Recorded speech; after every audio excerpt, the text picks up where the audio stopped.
Welcome to the Electrical and Electronic Engineering Lecture Series.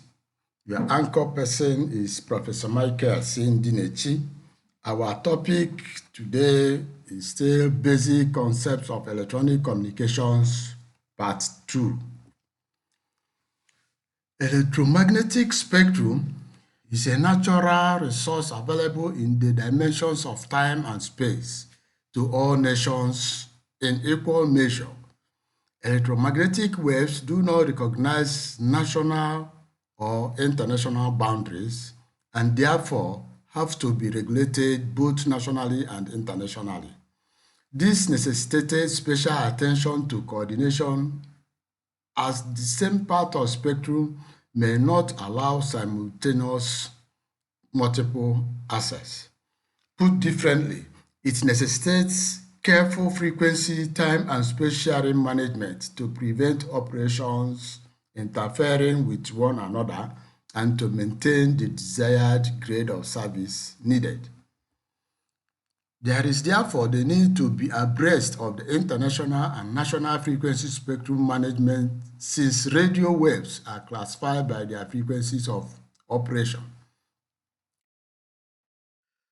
The electromagnetic spectrum, which is available for electronic radio communication, is often for convenience divided into a number of bands, and each band has associated with it some typical applications.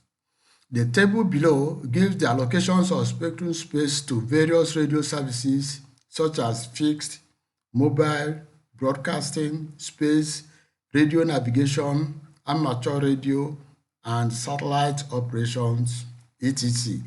Allocation of the radio spectrum involves the balance of competing claims between government and public interests. Now, Table 1 shows frequency designation and the applications. Frequencies from 0.3 kHz to 3 kHz are known as the voice frequency and mainly for speech. From 3 kHz to 30 kHz is known as the very long frequency, and the mode of propagation is through the 8th ionosphere as waveguide. And special application is for long distance worldwide transmission. It's accompanied with low fading, military and navigational applications, and employs very large antennas, usually not very efficient. 30 kHz to 300 kHz is called a long frequency, and the propagation is by ground wave with small amount of sky wave. A special application is long wave bands, stable transmission, little fading due to sky wave up to 1,500 kilometers, still employs large antenna and high atmospheric noise. 300 kHz to 3 MHz is known as the medium frequency or medium wave, and propagation is by ground wave for short distances and sky wave for long distances. The application is for medium wave band broadcasting. More fading but less atmospheric noise is applicable here. Then used for commercial radios.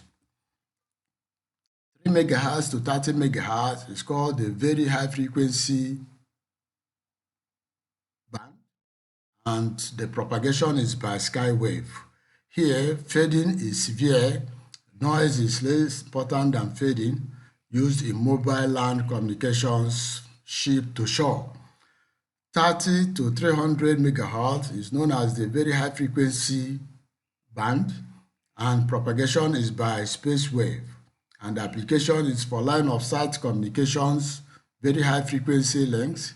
Fading here is a problem due to the structure of the atmosphere. Atmospheric noise is severe, but the system here employs low antenna structure and is used for very high frequency TV. 300 MHz to 3 GHz is known as the ultra high frequency and used for space wave propagation. Application is line of sight, short distances. Fading is also available here, presence of galaxy noise is prominent here, and it makes use of small antennas with high gain and directivity used in UHF TV broadcasting. 3 gigahertz to 30 gigahertz is the super high frequency. Propagation is by space wave. Also for line of sight, microwave link, satellite relay links, high atmospheric absorption, and used for radar and surveillance weather. 30 to 300 gigahertz is known as the extreme high frequency. Mode of propagation is the space wave, used for radars and landing systems, line of sight satellite links, very small antennas with high gain. Above 300 gigahertz is used for infrared, laser beam, and optical fiber communications. It is also important to note that 1 to 2 gigahertz is called the L band, 2 to 4 is called the S band, 4 to 8 is the C band, 8 to 12 is the X band, 12 to 18 is the KO band, 18 to 27 is the K band, 27 to 40 is the KA band, and 40 to 300 gigahertz is called the millimeter. International regulation, as we have seen at the beginning about electromagnetic spectrum that knows no boundary, becomes very necessary that there is international regulations to guide the use of electromagnetic spectrum. So for a complete communication network, it is important that individual systems within a country need not only be interconnected, the whole international system must be connected to the international system. The problem with such an interconnection is that there are different types of communication systems used in different countries which have been built to different standards. There is therefore need to specify certain common standards that will be applicable to different countries and facilitate international communications through networks that are millions of kilometers long.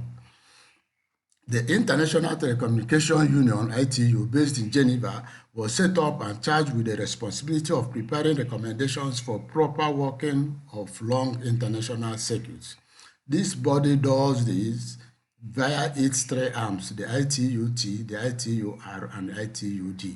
It was founded in Paris in 1865 as the International Telegraph Union. It took its present name in 1932 and in 1947 became a specialized agency of the United Nations. Although its first area of expertise was the telegraph, the work of ITU now covers the whole of ICT sector, from digital broadcasting to the internet and from mobile technologies to 3D television. An organization of public-private partnership since its inception, ITU currently has a membership of 193 countries and some 700 private sector entities. The Specialized Secretariat of the International Telegraph and Telephone Consultative Committee, CCITT, was transformed into the Telecommunications Standardization Bureau, headed by an elected director.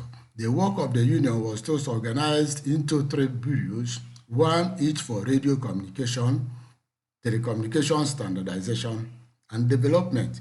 Each sector have an advisory committee drawn from member states as well as the private sector to advise the director of the bureau on the work of his or her sector.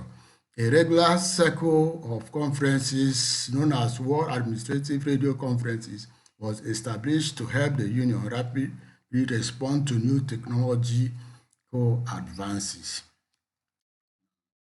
ITUR, formerly called the CCIR, that is International Radio Consultative Committee, is responsible for the preparation and recommendations relating to radio and microwave systems.